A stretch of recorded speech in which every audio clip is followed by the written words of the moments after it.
Imagine this announcement hitting a high school classroom. Starting next week, the school day will be extended by 1 hour every single day. Chaos ensues.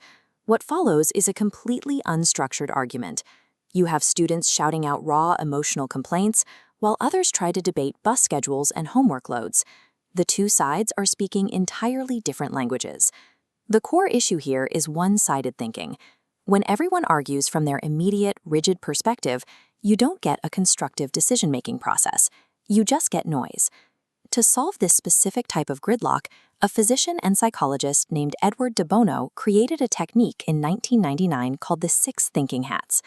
The method breaks down chaotic groupthink by forcing students to look at a problem through exactly one cognitive lens at a time. Instead of arguing everything at once, they isolate the variables. To run the simulation, you divide the classroom into groups of 6. Each student in the group is assigned a distinct hat representing a specific role. First, you need a facilitator. The blue hat acts as the group's manager, structuring the conversation and ensuring everyone sticks to their assigned perspective. Look at how this abstract filter works. The white hat steps in to do exactly this. They process only the hard data. They establish the unarguable facts of the scenario, like the reality that there are exactly 60 extra minutes on the schedule. In sharp contrast, the red hat is given permission to express raw emotion.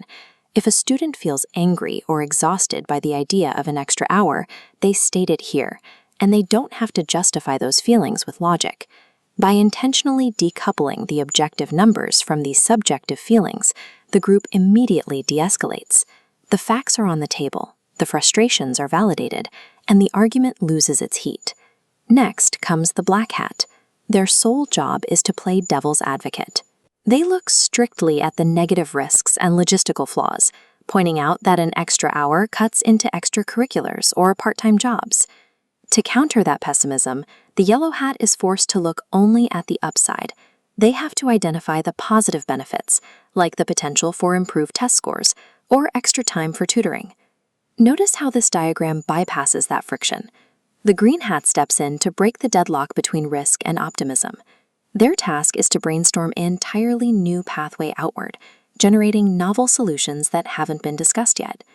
In our school scenario, the green hat might suggest that the extra 60 minutes shouldn't be for studying at all, but rather dedicated strictly to physical education and sports.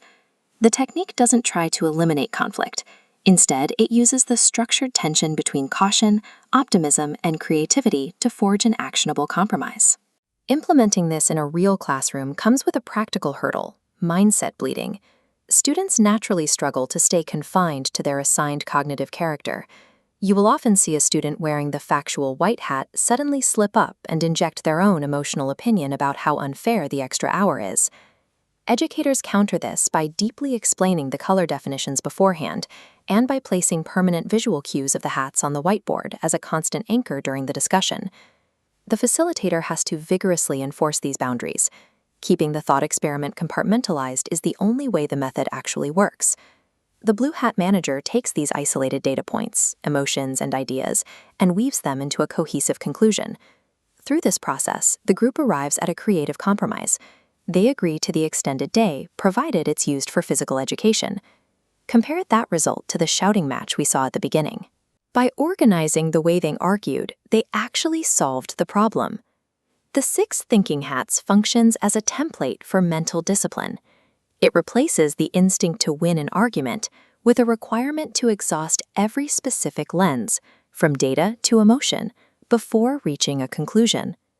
When students practice separating facts from feelings and risks from opportunities, they develop a reliable method for untangling complex problems in their adult lives. Mastering this discipline is what turns a reactive argument into a deliberate, multifaceted strategy.